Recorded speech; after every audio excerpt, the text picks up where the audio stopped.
ಎಲ್ರಿಗೂ ನಮಸ್ಕಾರ. ಜಸ್ಟ್ ಮಾತುಕತೆ ಚಾನಲ್ಗೆ ಸ್ವಾಗತ. ಇವತ್ತಿನ ಟಾಪಿಕ್ ಬಂದು game changer. Game changer directed by Shankar, main ಲೀಡಾಗಿ ಬಂದು ರಾಮ್ ಚರಣ್. ಈ ಮೂವಿಯಲ್ಲಿ ರಾಮ್ ಚರಣ್ ಅವರು 100% ಕೊಟ್ಟಿದ್ದಾರೆ, ಬಟ್ ಶಂಕರ್ ಅವರು ಕೊಡಲಿಲ್ಲ. ಮೂವಿ ಓವರಾಲ್ ಹೇಗಿದೆ ಅಂದರೆ ಮೂವಿ ಸ್ಕಿಪ್ ಮಾಡ್ಬೋದು. ನಮ್ಗೆ ಗೊತ್ತಿರೋ ಪಾಯಿಂಟ್ಸ್ನೇ ನಮಗೆ ರಿಪೀಟೆಡ್ಲಿ ಹೇಳಿ ನಾವು ನೋಡ್ಕೊಂಬಂದಿರೋ ತುಂಬ ಮೂವೀಸಲ್ಲಿ ಇರೋದೇ ರೊಟೀನ್ ಸ್ಟಫು ಇಲ್ಲಿ ಇನ್ಕ್ಲೂಡ್ ಮಾಡಿದ್ದಾರೆ. So next Ram Charan upcoming movie ಮೇಲೆ ಹೋಪ್ ಸಿಕ್ಕೋಬೋದು. ಏನಾಗಿದೆ ಈ ಮೂವಿ ಅಂತ ಮಾತಾಡಿದ್ರೆ,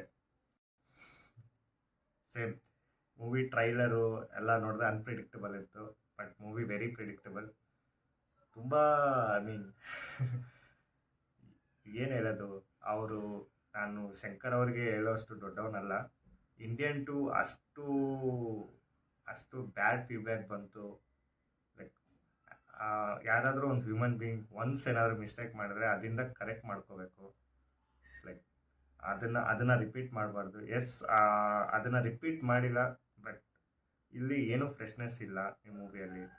ಲೈಕ್ ಒನ್ಸ್ ಶೋ ಮುಗಿದ್ಮೇಲೆ ಆಡಿಯನ್ಸ್ ಅಲ್ಲಿರೋ ಕ್ರೌಡು ಒಂದು ಜೋಶಲ್ಲಿ ಆಚೆ ಬರಬೇಕು, ಮೂವಿ ಸಕ್ಕತ್ತಾಗಿದೆ ಅಂತ. ಎಲ್ಲರೂ ಫ್ಲ್ಯಾಟಾಗಿ ಅಯ್ಯೋ ಅಪ್ಪ ಮೂವಿ ಮುಗೀತು ಅನ್ನೋ ಇದ್ರಲ್ಲಿ ಬಂದರು. ಆಮೇಲೆ ಹೀರೋಯಿನ್ ಕ್ಯಾರೆಕ್ಟ್ರ್ ಏನಕ್ಕೆ ತಗೊಳ್ತೀರಾ? ಯಾರಾದರೂ ಹೊಸಬ್ರಿಗಾದ್ರೂ ಚಾನ್ಸ್ ಕೊಡಿ. ಸುಮ್ಮನೆ ಒಂದು ಸಾಂಗ್ಗೆ ಒಂದು ಲವ್ ಸೀನ್ಗೆ ಲವ್ ಇದೆ, ಲವ್ ಫೀಲ್ ಆಗಲ್ಲ ಇಬ್ಬರ ಮಧ್ಯೆ, ಏನೂ ಇಲ್ಲ.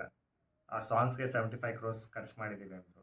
ಆ 75 crores ಒಂದು ಒಳ್ಳೆ ಬಜೆಟ್, ಒಳ್ಳೆ ಸ್ಟೋರಿ ತಗೊಂಡು 75 crores ಎಕ್ಸಿಕ್ಯೂಟ್ ಮಾಡ್ಬೋದು. ರಿಲೇಟಬಿಲಿಟಿ ಸ್ಟೋರಿ ತಗೊಂಡು ಶಂಕರ್ ಸರ್ ಸ್ಟ್ರೆಂತ್ನ ಬಿಟ್ಟಿದ್ದಾರೆ, ಮರ್ತಿದ್ದಾರೆ. ರಿಯಲಿ ನೋಡ್ಬೇಕು ಅವ್ರ ಕಂಬ್ಯಾಕ್ ಯಾವಾಗಿರುತ್ತೆ ಅಂತ. ಈ ಮೂವಿ ಅಂತೂ ಸ್ಕಿಪ್ ಮಾಡ್ಬೋದು. ತುಂಬ ರೊಟೀನ್, ತುಂಬ ಬೋರಿಂಗ್ ಆಗಿದೆ. ಇಲ್ಲಿ ನಾನು ಒಂದು ಪಾಯಿಂಟ್ನ ಮೆನ್ಷನ್ ಮಾಡೋಕ್ಕೆ ಇಷ್ಟಪಡ್ತೀನಿ. ಈ ಗೇಮ್ ಚೇಂಜರ್ ಮೂವಿ ಬಂದು ಪಾಲಿಟಿಕ್ಸ್ ಬಗ್ಗೆ ರಿವಾಲ್ವ್ ಆಗುತ್ತೆ. ಸೊ ಪಾಲಿಟಿಕ್ಸ್ ಅಂದರೆ ಏನು, ಅವ್ರು ತೋರಿಸಿರೋ ಪಾಯಿಂಟ್ಸ್ ಬಂದು ಓಟ್ ಹೆಂಗೆ, ಲೈಕ್ ಓಟ್ಗೆ ಯಾಕೆ ದುಡ್ಡು ತಗೊಳ್ತಾರೆ, ಅದು ಕೆಲವು ನಮ್ಗೆ ಗೊತ್ತಿರೋ ಪಾಯಿಂಟ್ಸೇ ಕವರ್ ಮಾಡಿದ್ದಾರೆ. ಇಲ್ಲಿ ನಾನೇನು ಹೇಳಕ್ಕೆ ಕೊಟ್ಟಿದ್ದೀನಿ ಅಂದರೆ, ಈಗ ನಮ್ಮ ಗೌರ್ಮೆಂಟು ಪ್ರತಿದಿಗೂ GST ಚಾರ್ಜ್ ಮಾಡ್ತಿದೆ. GST ಏನಕ್ಕೆ ಚಾರ್ಜ್ ಮಾಡ್ತಿದೆ, ಆ GSTನ ಎಲ್ಲಿ ಹೆಂಗೆ ಯೂಸ್ ಮಾಡ್ತಿದ್ದಾರೆ, ಬೇರೆ ಕಂಟ್ರಿಗೂ ನಮಗೂ ಏನು ಡಿಫ್ರೆನ್ಸ್ ಇದೆ, ಆ GDPಯಲ್ಲಿ ಏನು ಡಿಫ್ರೆನ್ಸ್ ಇದೆ, ಅದನ್ನು ಆ ಪರ್ಸ್ಪೆಕ್ಟಿವಲ್ಲಿ ಸ್ಟೋರಿ ತೋರಿಸಿದ್ರೆ ಇನ್ನೂ ಸ್ವಲ್ಪ ಫ್ರೆಶ್ ಆಗಿರ್ತಿತ್ತೇನೋ ಅಂತ ಅನ್ನಿಸ್ತು. ತುಂಬ ಜನ ರಿಲೇಟ್ ಆಗ್ತಿದ್ರು. ಇವಾಗ ಒಂದು ಜಾಬ್ ಮಾಡೋನಾಗಲಿ, ಒಂದು ಟ್ಯಾಕ್ಸ್ ಪೇಯರ್ಗೆ ರಿಲೇಟಬಿಲಿಟಿ ಕೊಟ್ಟಿದ್ರೆ ಮೂವಿ ಬೇರೆ ಲೆವೆಲಲ್ಲಿ ಇರ್ತಾಯಿತ್ತು.